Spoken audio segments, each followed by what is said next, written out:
नमस्कार, मैं हूं प्रोफेसर राजेंद्र प्रसाद पांडे। आज की चर्चा का विषय है प्राचीन भारतीय अनुवाद सिद्धांत, ancient Indian theories of translation. तो चर्चा आरंभ करते हैं। चर्चा के महत्वपूर्ण बिंदु होंगे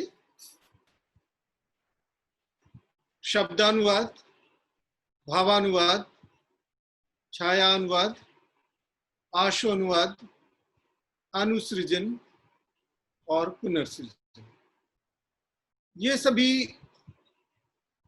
भारतीय अनुवाद सिद्धांत के परिप्रेक्ष्य में चर्चित होंगी। तो चर्चा की रूपरेखा मैं बताना चाहता हूं। भारतीय अनुवाद सिद्धांत व्यवस्थित सैद्धांतिक परिणति के रूप में सामने नहीं आता है। ये सही है कि भारत में अनुवाद के कोई निर्धारित सिद्धांत नहीं रहे हैं। सिद्धांतों को उस तरह से तैयार नहीं किया गया है जिस तरह से पश्चिम में सिद्धांत निरूपण की परंपरा रही है, और पश्चिम में भी खासतौर से आधुनिक युग में सिद्धांत निरूपण किया गया है। प्राचीन काल में वहां भी व्यवस्थित सैद्धांतिक परिणति नहीं थी, लेकिन इसके बावजूद कुछ सूत्र वहां दिए गए थे और भारत में इन सूत्रों का अभाव था। लेकिन इसके बावजूद भारतीय अनुवाद चिंतन भी एक बहुत ही स्वतंत्र, स्वायत्त और व्यवस्थित परंपरा के रूप में सामने आता है।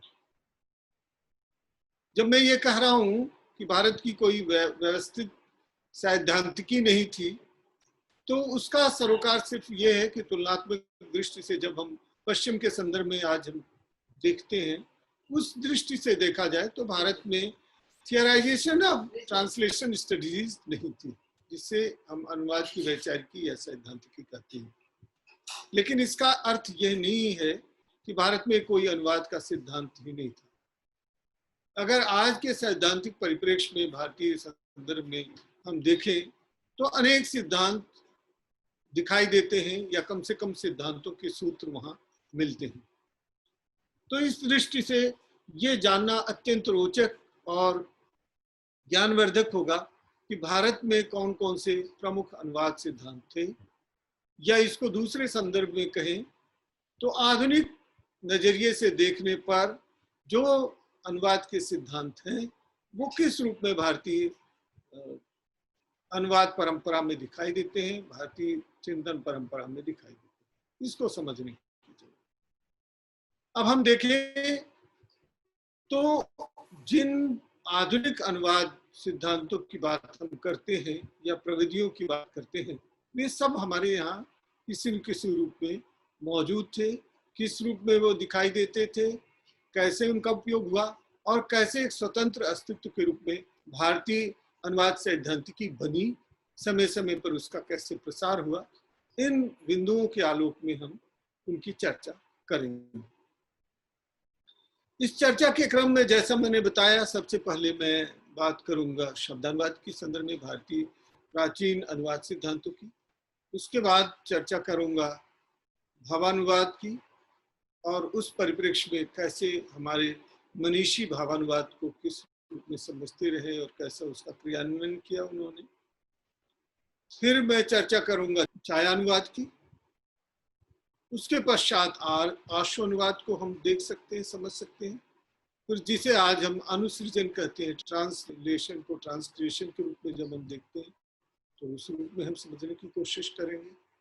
फिर हम जिसे पुनर्सृजन कहते हैं, रिक्रिएशन कहते हैं, उस रूप में या न्यू राइटिंग्स के रूप में, नई रचना के रूप में कैसे अनुवाद की प्रकृति, संस्कृति और विकृति भी, कहीं कहीं अनुवाद एक बिल्कुल भौतिक रूप में शब्दानुवाद के रूप में सामने आता है। तो इन प्रसंगों की चर्चा हम करेंगे। तो सबसे पहले चर्चा आरंभ करते हैं शब्दानुवाद।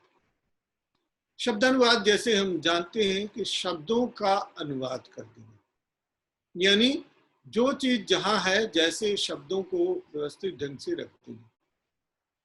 अब ये भी हम जानते हैं कि भारत में गद्य सुव्यवस्थित था, लेकिन गद्य से ज्यादा कविता यानी पद्यात्मकता ज्यादा दिखाई देती है और पद्य में अनुवाद की स्थिति भी है और उसकी संभावना। कभी अगर कहीं से कोई विचार लेता है, अपने ढंग से उन विचारों को कविता के रूप में प्रस्तुत कर देता है, तो वो पता लगाना मुश्किल हो जाता है कि वास्तव में उसका अपना स्रोत क्या है, या वो उसकी रचना है या नहीं। जिन लोगों ने इस पर अनुसंधान किया होता है वो खोज लेते हैं कि वास्तव में ये कहाँ से आया है विचार और कैसे इसकी निर्मित यहाँ हुई है। लेकिन जिनको उनकी जानकारी नहीं होती है, तो ऐसे शब्दानुवाद के माध्यम से कई बार ऐसा देखा गया है कि मूल स्रोतों के बिना कवि अपने ढंग से शब्दशः अनुवाद करता है, और अगर मिलान करें तो हम पाते हैं कि ऐसी स्थिति वहां दिखाई देती है। कुछ रोचक तथ्यों के आधार पर हम बताने की कोशिश करते हैं। जैसे हम जानते हैं कि भारत में भाषाओं का जो विकास हुआ, सबसे पहले संस्कृत, फिर पाली, फिर प्राकृत, अपभ्रंश और आधुनिक जो आर्य भाषाएं हैं जिनमें हिंदी भी शामिल है, उनका इस तरह से विकास दिखाई देता है। ये एक विकास की परंपरा की शुरुआत इस रूप में हम कह सकते हैं, और विकास कैसे हुआ, कैसे दिखाई देता है, इसको हम समझने की कोशिश करते हैं। अब जब मैं शब्दानुवाद कहता हूं, तो ये नहीं है कि शब्द किस रूप में आता है, कैसे दिखाई देता है, किस रूप में प्रकट होता है, किस रूप में अभिव्यक्त होता है, लेकिन इसको इस ढंग से देखें तो कवि अपने ढंग से कैसे शब्दशः अनुवाद करने के बावजूद एक नई रचना के रूप में उसको ले आता है। तो पहले कुछ उदाहरणों से शब्दानुवाद को देखते हैं। जैसे भगवत गीता में कहा गया है, यदा यदा हि धर्मस्य ग्लानिर्भवति भारत अभ्युत्थानम् अधर्मस्य तदात्मानं सृजामि। यानी यदा यदा हि धर्मस्य, जब जब अधर्म की, यदा यदा ही धर्म से मतलब अधर्म से इसका रूप, ग्लानिर्भवति भारत, ये भारत है, वहां अर्जुन को संबोधित किया गया। कृष्ण कहते हैं कि जब जब धर्म की ग्लानि होती है, क्षरण होता है, अभ्युत्थानम अधर्मस्य, तो धर्म के उत्थान के लिए तदात्मानं सृजामि, तब तब मैं रूप धारण करता हूं। अब हिंदी के प्रतिष्ठित कवि गोस्वामी तुलसीदास जी इसको किस रूप में व्यक्त करते हैं? लगभग शब्दानुवाद है, लेकिन कविता के रूप में आता है। तो इसको देखिए, जब जब होई धर्म की हानि, बाढ़ई असुर अघर अधिमानी, तब तब प्रभु धरी मनुज शरीरा, धरे लोक सज्जन भव पीड़ा। यानी जब जब अधर्म की हानि होती, जो मूल बात कही गई है गीता में लगभग वही है, जब जब हुई धर्म की हानि, बाढ़े असुर अगई अगमानी, तब तब प्रभु धरी मनुज शरीरा, धरे लोग सज्जन को पीड़ा। यानी तब तब वो जो है ईश्वर मनुष्य का रूप धारण करके और लोगों का कल्याण करते हैं, जन जन का कल्याण करते हैं। ये शब्दानुवाद है।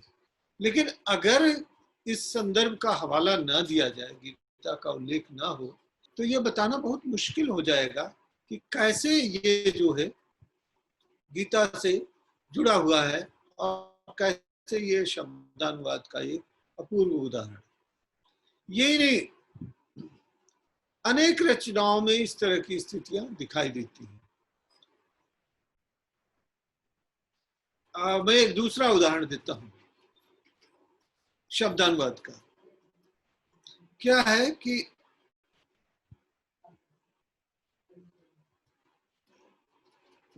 वाल्मीकि रामायण में जब सुग्रीव के पास राम को लेकर के जाते हैं हनुमान जी, और मैत्री होती है, तो वो कहती है कि सुग्रीव कहते हैं कि आप अपना परिचय बताइए। मित्रता आप देखिए वाल्मीकि रामायण में तो बहुत स्पष्ट है, जो आजकल की कूटनीति है उसी तरह से मित्रता होती है, शर्तों पर। कैसे? क्या आप हमारे लिए करेंगे क्या?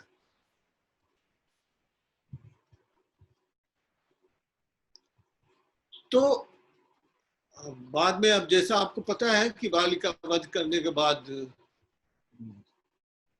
सुग्रीव को वहां का राजा बना दिया गया था, राज्याभिषेक कराया गया था। यद्यपि सुग्रीव बाद में राम के साथ थे। तो इस प्रसंग को वाल्मीकि कैसे कहते हैं? अनितम नोक्त पूर्वम में ना चे वक्षे कादाचन। ना, इसका अर्थ क्या? अनितम नोक्त पूर्वम में, अनित मतलब झूठ, नोक्त पूर्वम में, ना तो मैंने कोई झूठी बात पहले कही है, ना चे वक्षे कदाचन, ना भविष्य में कभी, ना कभी बोली है, ना भविष्य में बोलूंगा। तो हमारे यहाँ क्या है? रघुकुल रीति सदा चली आई, प्राण जाई पर वचन न जाई। ये क्या है? ये स्रोत कहाँ से लिया गया है? स्पष्ट रूप से वाल्मीकि रामायण से लिया है। इसका अर्थ क्या है? रघुकुल की यह परंपरा है, ये सदैव चली आई है, प्राण जाए पर वचन न जाए। जो एक बार शपथ ले लिया, जो प्रतिज्ञा कर ली, उसको संभालना है, उस वचन का पालन करना है। प्राण चाहे चला जाए लेकिन वचन नहीं जाता, प्राण जाए पर वचन नहीं जाए। ये रघुकुल की परंपरा है। इस तरह से देखें तो स्रोत कवि कहां से चुनता है, और ये अभी तो हम शब्दानुवाद के अर्थ में इसको बता रहे हैं, कैसे भाव का अनुवाद होता है और कैसे छाया का अनुवाद होता है, इसकी भी आगे व्याख्या करेंगे। अब हम देखें कि भाव का अनुवाद कैसे होता है। भाव यानी मूल सरोकार, कहीं से कोई व्यक्ति ग्रहण कर लेता है विचारों को, स्रोतों को, तो कैसे उसका अनुवाद करता है। इसके 2-3 उदाहरण स्पष्ट रूप से देखे जा सकते हैं। जैसे भ्रमर गीत का प्रसंग है। अब भ्रमर गीत का प्रसंग सूरदास के यहाँ जो लिया गया है, और पूरा बल्कि सूर काव्य, सूर सागर, उसका मूल आशय, मूल स्रोत है भागवत पुराण का 10वां स्कंद, श्रीमद् भागवत जिसे हम कहते हैं, श्रीमद् भागवत का 10वां स्कंद है। वहां से ये प्रसंग लिए गए, स्रोत वही है। लेकिन कैसे कैसे हम इन चीजों को ग्रहण करते हैं, इसको समझने की जरूरत है। कबीर के अनेक दोहे, कबीर को माना जाता है कि वो निर्गुण संत मतवादी कवि रहे हैं, लेकिन उनके अनेक दोहे वेद की जो पद्धतियां हैं और जो अद्वैत वेदांत दर्शन है, उससे ग्रहण किए गए स्पष्ट रूप से। माया माया महा ठगिनी हम जानी, ये क्या है? माया और अविद्या के संदर्भ में जो उनकी बातें हैं, वो मूलतः तो ये द्वैत दर्शन की स्थापनाओं पर ही आधारित है। तो इस संदर्भ में इसको देखने की जरूरत है, समझने की जरूरत है। तो भाव हम कहाँ से ग्रहण करते हैं, कैसे उसका विश्लेषण करते हैं, कैसे अनुवाद में प्रयुक्त करते हैं, हमारे यहाँ ये परंपरा रही।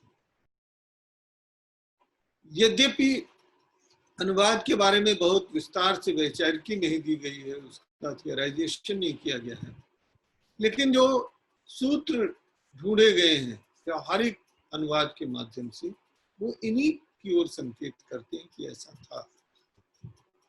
और जैसा कि हम जानते हैं कि भारत के संदर्भ में पाणिनि की अष्टाध्यायी हो या वैदिक साहित्य हो, यहाँ तक कि ऋग्वेद में भी अनुवाद के स्वरूप विद्यमान है। वो शब्द किसी न किसी रूप में वर्णित है, और उसके संदर्भ में अनुवाद का जो भारतीय परिप्रेक्ष्य में अर्थ है वो पुनर्कथन है। कहने के बाद कही गई बात को फिर से दोहराना है, और गुरु शिष्य परंपरा के आलोक में इसको लिखा समझा गया है। तो इस संदर्भ में भी इसको समझने की जरूरत है। तो भावानुवाद जो सेंस फॉर सेंस ट्रांसलेशन है, उसके संदर्भ में जो सैद्धांतिकी अगर हम बनाएं तो भारत के संदर्भ में कहा जा सकता है कि भावानुवाद की सैद्धांतिकी सुव्यवस्थित न सही पर व्यावहारिक रूप में प्रैक्टिस ओरिएंटेड थियराइजेशन तो भारत के संदर्भ में कहा ही जा सकता है। शब्दानुवाद का जैसे उदाहरण मैंने बताया, वैसे अब भावानुवाद का एक उदाहरण मैं बता रहा हूं। वाल्मीकि रामायण का ही एक प्रसंग है। देशे देशे वलत्राणी काले देशे देशे च गंधवा, फिर से दोहराते हैं, देशे देशे च कलत्राणी देशे देशे च बांधवा, तू देशम न पश्यामी यत्रा भ्राता सहोदर। ये वाल्मीकि रामायण का प्रसंग है। फिर से पढ़ते हैं, देशे देशे कलत्राणी देशे देशे च बांधवा, तुम देशम न पश्यामी यत्रा भ्राता सहोदर। वाल्मीकि रामायण का प्रसंग। और ये रामचरितमानस में किस रूप में आता है? सुतवित नारी भवन परिवारा, हो ही जाई जग बारह बारा, अस विचार जिए जागहु ताता, मितर न जगत सहोदर भ्राता। यानी भाइयों का, सहोदर का एक ही उदर से उत्पन्न सहोदर काला, यानी एक ही माँ के जो संततियां होती हैं, संतानें होती हैं, वो कितनी अभिन्न होती हैं, उनके विचार, भाव और कर्म कैसे एक साथ जुड़े रहते हैं, वो एक दूसरे से अलग नहीं हो सकते हैं, इसको समझने की जरूरत है। वो लगभग भाव के अर्थ में उन्हीं चीजों को उन्होंने प्रस्तुत कर दिया है। जैसे वाल्मीकि रामायण में है, वैसा ही तुलसी के रामचरित। अब आते हैं हम छायानुवाद की तरफ। छायानुवाद का मतलब एक तरह से शैडो ट्रांसलेशन कह लीजिए, लेकिन ये छायानुवाद असल में आप न भाव चुनते हैं न शब्द चुनते हैं, एक पूरा उसको पढ़ लिया और आपके मानस चित्र पर जो एक बिंब अंकित हो गया, उसको प्रस्तुत करने की कोशिश करते। कैसे प्रस्तुत करने की कोशिश करते हैं, उसको इस ढंग से समझने की कोशिश करता हूं। कैसे छाया, जैसे छाया मूल से जुड़ी भी होती है, अलग भी होती है, वैसे छायानुवाद भी मूल से जुड़ा होकर के भी अलग होता है, विशिष्ट होता है और अपनी नई आभा देता है। उस पर बहुत कम प्रभाव दिखाई देता है, और अगर प्रभाव है भी तो उसका परीक्षण कर पाना कठिन होता है, मुश्किल होता है। छायावाद जैसे है, उसी तरह छाया अनुवाद छाया के रूप में अनुवाद ये दिखाई देता है। एक उसका शेड है। वो कैसे है? अनुकृत के रूप में ये दिखाई देता है। वो कैसे? जैसे आधुनिक प्रसंग में अगर हम बात करें तो आइडिया ऑफ यूनिवर्सिटी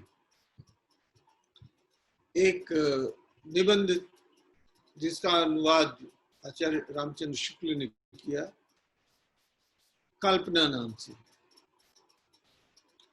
अब इसका सीधा सरोकार आइडिया ऑफ यूनिवर्सिटी से नहीं है, लेकिन उसके मूल विचार वहां से लिए गए। तो वहां शब्दशः अनुवाद नहीं होते, उसके आइडियाज लिए और उसका अपने ढंग से पुनर्प्रस्तुतिकरण करते। तो ये छाया अनुवाद है, और अगली चर्चा में हम बताएंगे कि कैसे ट्रांसक्रिएशन यानी अनुसृजन और पुनर्सृजन, रिक्रिएशन भी इससे जुड़ता है।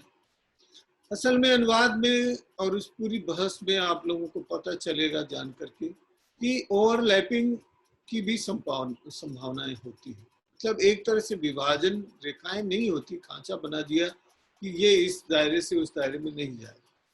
ये दोनों एक दूसरे से जुड़े हुए हैं, अंतर्गुथित हैं, एक स्रोत से दूसरा स्रोत जुड़ता है, एक छोर से दूसरा छोर जुड़ता है, तो ओवरलैपिंग की भी संभावनाएं होती हैं। कुछ उसकी विशेषताएं उसमें भी होती हैं, कुछ कॉमन फैक्टर्स वहां भी है, कुछ वहां भी है। इसको इस दृष्टि से समझने की जरूरत है। तो हम बताते हैं कि छायानुवाद किस संदर्भ में भारतीय परंपरा में दिखाई देता है।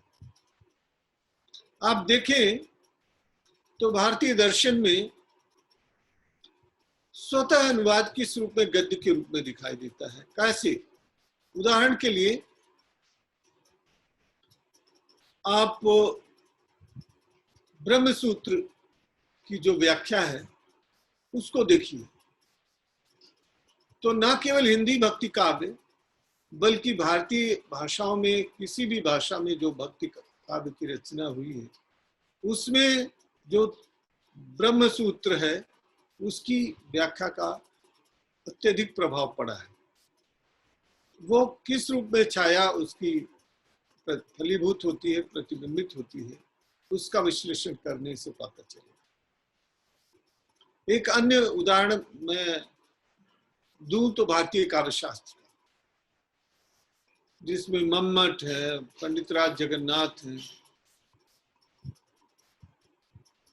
उसके अलावा आचार्य विश्वनाथ, और हिंदी कविता के हवाले से अगर हम विश्लेषण करें तो हम पाते हैं कि बहुत ज्यादा प्रभाव रीतिकालीन कविता पर पड़ा है।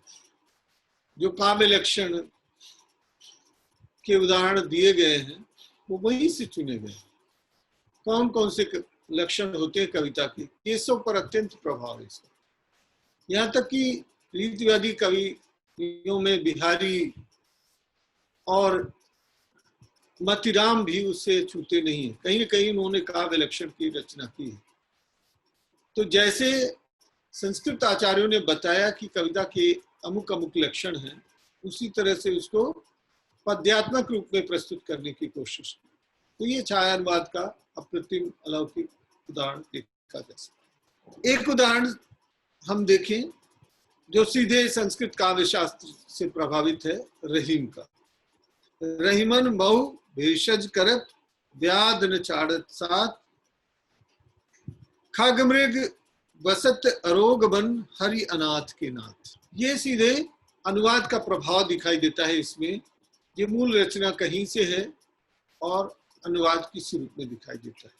अब ये बात सही है कि तुलसीदास ने ये नहीं कहा कि हमने अनुवाद किया है, पर वो क्या कहते हैं, भाषा निबद्ध मंजुल मातनोती, कि हमने क्या किया, जगह जगह से चीजों को लिया और अपनी भाषा में, भाषा मतलब उनका देशज भाषा में, अवधि में उसको मिला दिया और हमने उसको नाना पुराण निगमान गम सम्मत, अनेक पुराणों निगमों से उन्होंने ज्ञान एकत्रित किए। सहज स्वाभाविक रूप से वो स्वीकार करते, यानी उनकी मौलिकता का दावा वो नहीं करते कि हमने सब कुछ अपनी प्रतिभा से सब उत्पन्न किया, निर्मित किया, बल्कि वे कहते हैं कि इसको हमने अनेक पुराणों निगमों से चुना है और भाषा में उसको प्रस्तुत कर दिया है काव्यात्मक रूप में। ये कवि की स्पष्टवादिता का प्रमाण है। अब हम चलते हैं कि अनुसृजन और पुनर्सृजन के रूप में अनुवाद की क्या स्थिति है। तो भारत में अगर सच कहा जाए तो अनुवाद को शब्दानुवाद तो कदापि नहीं माना गया है।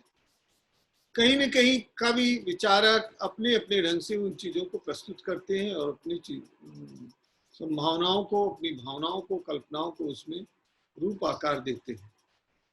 खासतौर से भक्ति काव्य के प्रसंग में अगर हम चर्चा करें, न केवल हिंदी भक्ति काव्य अपितु हम बांग्ला और तमिल जो संगम लिटरेचर है उसकी बात करें तो हम देखते हैं कि एक समन्वित प्रयास दिखाई देता है जिसमें विचार कहीं से आते हैं लेकिन उसका ट्रांसक्रिएशन कर दिया जाता है, यानी अनुसृजन कर दिया जाता है, काव्यानुवाद कर दिया जाता है, उसको उस रूप में प्रस्तुत कर दिया जाता है। बल्कि ये भी उससे आगे अनुसृजन और पुनर्सृजन ये मिलते जुलते शब्द हैं। अनुसृजन में यह बात तो निश्चित है कि अनुवाद की कम से कम आधी भूमिका स्वीकार कर दी गई है कि वो कम से कम आधा अनुवाद है, उससे कम नहीं। और जब हम इस रूप में इसको स्वीकार करते हैं तब हम पाते हैं कि अनुवाद की जो भूमिका है, यानी मूल पाठ की रचना को जो है लक्ष्य भाषा में जब प्रस्तुत किया जाता है तो अनुवाद की प्रक्रिया में जितनी रियायतें ली जाती हैं वो अनुसृजन है, क्योंकि नए कलेवर के साथ, नई आभा के साथ जब वो आ जाता है तब एक नए रूप में प्रस्तुत हो जाता है और ये अनुसृजन। लेकिन उससे आगे बढ़कर के देखें, अगर उदाहरण के लिए मैं 2-3 महाकाव्यों की चर्चा करूं, वाल्मीकि रामायण को आप देखिए तो वाल्मीकि रामायण और रामचरितमानस का तुलनात्मक अध्ययन कीजिए तो ये अनुसृजन का रूपक नहीं बनकर के सामने, एक नई रचना बनकर के आती है रामचरितमानस। वो स्वतंत्र और अलौकिक कृत्य के रूप में आती है और ये कहना कठिन हो जाता है कि वाल्मीकि रामायण ही इसकी पृष्ठभूमि। वाल्मीकि रामायण में क्या राम की क्या भूमिका है? वो कहते हैं वाल्मीकि, इक्ष्वाक वंश प्रभो रामो नाम जने श्रुतः, नियतात्मा महावीरो कांतिमान दीप्तमान वशी। यानी इक्ष्वाक वंश में उत्पन्न राम का नाम लोग सुनते हैं, वे महान आत्मा है, महावीर है, पराक्रमी है, कांतिमान है और जितेंद्रीय है। लेकिन रामचरितमानस में राम कैसे हैं? वो तो आप देखिए, भय प्रकट कृपाला दीन दयाला कौशल्या हितकारी, प्रेषित महतारी मुनिमनहारी अद्भुत रूप निहारी। ये तो राम मर्यादा पुरुषोत्तम है, ईश्वर के अवतार है। तो इस रूप में देखने की, समझने की आवश्यकता है। इसलिए ये अनुवाद अनुसृजन से भी आगे बढ़कर के पुनर्सृजन है, रिक्रिएशन है, बिल्कुल स्वतंत्र और नई रचना है। इसी तरह कृतवास रामायण को देखें या अन्य रामायण की रचनाओं को देखें तो हम पाते हैं कि स्वतंत्र रचनात्मक प्रकृति उसकी होती है, तो उसको उसके संदर्भ में अनुसृजन तक सीमित रखना उपयुक्त नहीं होगा, उससे भिन्न करने की आवश्यकता है। इस दृष्टि से देखें तो भारतीय मनीषा पुनर्सृजन के रूप में अनुवाद को प्रस्तुत करने की साक्षी रही है। खासतौर से प्राचीन भारतीय साहित्य इसके अद्भुत भंडारों से भरा पड़ा है। तो भारतीय परिप्रेक्ष्य में अगर हम देखें तो इनका अन्यतम उदाहरण दिखाई देता है। एक अन्य चर्चा मैंने की थी आशु अनुवाद। आशु अनुवाद ये असल में अनुवाद की परंपरा के आलोक में देखने की जरूरत है। खासतौर से जो हमारे यहाँ शास्त्रार्थ होते थे तो आशु अनुवाद के अन्यतम उदाहरण के रूप में देखे जा सकते हैं।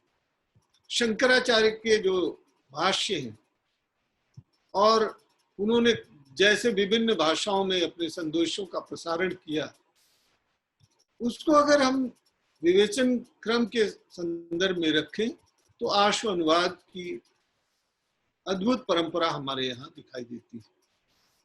इस दृष्टि से कहा जाए तो अगर अनुवाद का इतिहास लेखन किया जाए तो अनुवाद से दंत की प्रकट रूप में, लिपिबद्ध रूप में नहीं मिले, लेकिन सिद्धांतों के व्यवस्थित उल्लेख के बिना हमारे मनीषियों ने, रचनाकारों ने अनुवाद को किस तरह से सुव्यवस्थित रूप में प्रस्तुत किया और वहां से कौन कौन से सिद्धांत बन सकते हैं, इसका अवलोकन करने की आवश्यकता है और उस पर पुनर्विचार करने की आवश्यकता है। संक्षेप में, भारतीय अनुवाद सिद्धांतों के क्रम में मैंने प्राचीन भारत में स्थापित अनुदित साहित्य के सैद्धांतिकरण के आलोक में इन विचारों को रखने की कोशिश की, जिसके संदर्भ में मैंने शब्दानुवाद, भावानुवाद, छायानुवाद, अनुसृजन और पुनर्सृजन के साथ साथ आशुनुवाद के संदर्भ में भारतीय सैद्धांतिक का विवेचन किया। आशा है ये चर्चा आपको उपयोगी लगी। धन्यवाद।